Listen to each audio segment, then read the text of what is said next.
Beri. Nih, siapa namanya? Eri. Ya. Saya melihat kemarin sidang Nikita Mirzani dengan dihadirkannya saksi dari sedikit orang. Ya. Pak Irjen, kemarin dari sidang Nikita Mirzani yang dihadirkannya saksi dari PPATK itu seperti apa sih?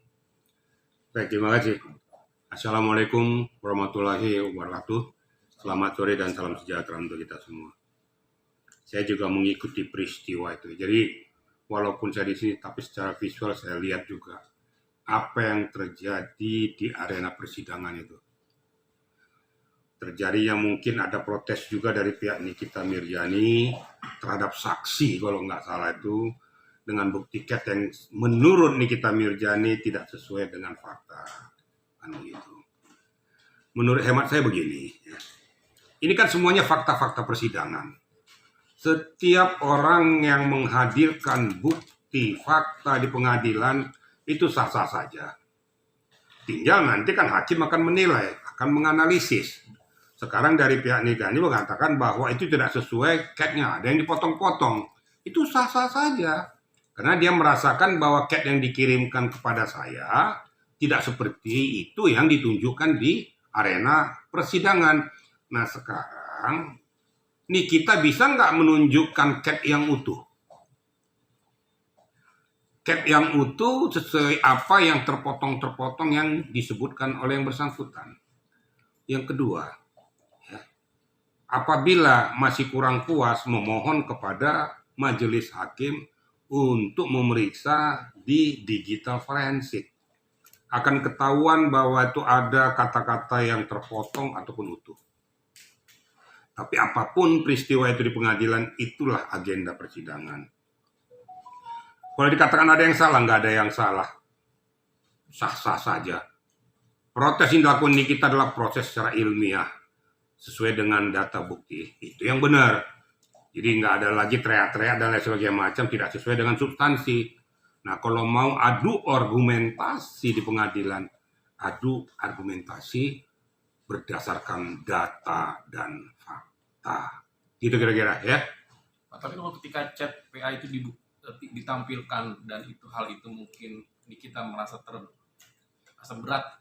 terberatkan apa atas tuduhan tersebut, wajar kalau ketika akhirnya protes dan itu tidak dia lakukan menurut dia. Nah, sekarang gini, apalagi sudah ada data dan fakta tentang masalah bukti CAT. Itu kan berarti kan data faktual. Masalah keberatan atau tidak tinggal dari pihak Nikita membuktikan mana data fakta CAT yang terpotong atau dipotong. Munculkan bukti bahwa ada CAT yang utuh yang sesungguhnya tidak sesuai dengan apa yang dihadirkan di dalam fakta persidangan kan gitu. Kan untuk mematahkan argumentasi kan begitu. Nah, ini loh yang asli. Yang CAT yang utuh, ini yang nggak utuh. Disandingkan. Ada nggak pembandingnya nih? Kan tinggal gitu aja. Nah, kalau mau protes, bandingkan saja apa yang disampaikan oleh saksi tadi. Nah, karena saksi ini kan tujuannya untuk memberatkan pihak Nikita. Makanya di keberatan, sah-sah saja. Hanya saya meminta kepada pihak Nikita melalui kuasa hukumnya, hadirkan CAT yang utuh. Kalau dia nge-CAT kan berarti ada di Nikita dong. Hadirkan itu. Sandingkan, bandingkan di mana yang terpotong, kata-kata mana yang diamputasi atau dihapus. Kalau kurang puas, lakukan pemeriksaan di digital forensik. Jelas kan?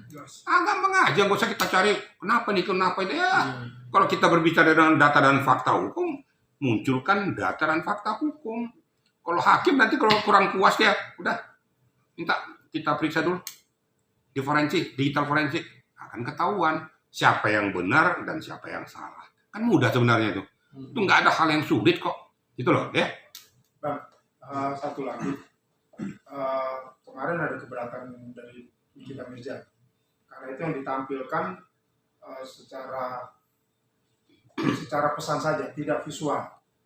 Nah, dia menuntut bahwa ada pesan ditampilkan juga videonya, secara visual, jadi bukan pengajar narasi. Itu bagaimana, Bang? Nah, sementara hakim meminta itu nanti di secara visual apa? Ada kan data-data CAT-nya kan ada. Ya. Yang diminta secara visual percakapan antara si Ada kan percakapannya? secara orangnya. Plus secara orangnya, dari kata-katanya kan ketahuan dari mana. Gini loh ya, ini HP. Akan ketahuan HP nomor berapa yang nge-cat kita. Kalau sudah diperiksa di digital forensik. Nggak usah lah dulu visual orangnya. Dari cat saja pun sudah kelihatan. Di cat tanggal berapa, jam berapa, dari HP nomor berapa. Diperiksa HP-nya mana. Betul nggak orang ini nge-cat di sini? Akan ketahuan dari nomor ini. Kan nggak mungkin hilang loh. Nggak usah lah dulu munculkan mukanya dulu. Dari cat saja. Itu sebenarnya nggak terlalu mendasar. Yang maka saya katakan data faktual yang tidak bisa dibungkam itu adalah data yang ada di cat itu. Ya. Kalau visual itu kalau gambar mukanya bisa aja gini-gini dia. Bisa kan? Belum tentu dia ngomong. Paham nggak? Tapi kalau data cat itu pasti keluar dari nomor ponsel sekian, ditujukan kepada ponsel sekian, dan dibalas oleh ponsel ini kepada nomor ini. Kan gampang. Kurang puas, ya laboratoriumnya yang bermain. Jelas nih ya? Jelas. Jadi masalah keberatan itu silakan aja keberatan. Kalau memang kamu keberatan, makanya counter dengan data-data yang utuh. Kan kita nggak bisa counter-counter saja. Counter dengan data-data yang utuh. Ini loh Pak, saksi kamu jangan bohong sama saya.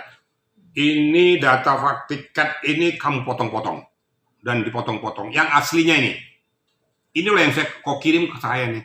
Yang di sini yang kamu potong. Ini kan gampang mematahkannya langsung. Jelas nggak nih? Kan nggak susah kan? Nah itu aja. Kalau seperti itu melanggar privasi seseorang enggak sih Pak? Walaupun dia terpidana. Nanti kita lihat. Hasil daripada pembanding itu benar atau enggak. Saya nggak bisa mengatakan bahwa dia itu melanggar pidana dan lain sebagainya. Tapi seseorang yang mengeluarkan data tidak sesuai dengan peruntukannya, ya pasti kena. Apakah itu dalam hal undang-undang ITE dan lain sebagainya, nanti kita lihat substansinya di mana. Paham kira-kira ya? Oke? Jadi Lagi? Oke, Ya, giliran gue lagi. Selesai kan? Tengah dulu. ada semua kok chat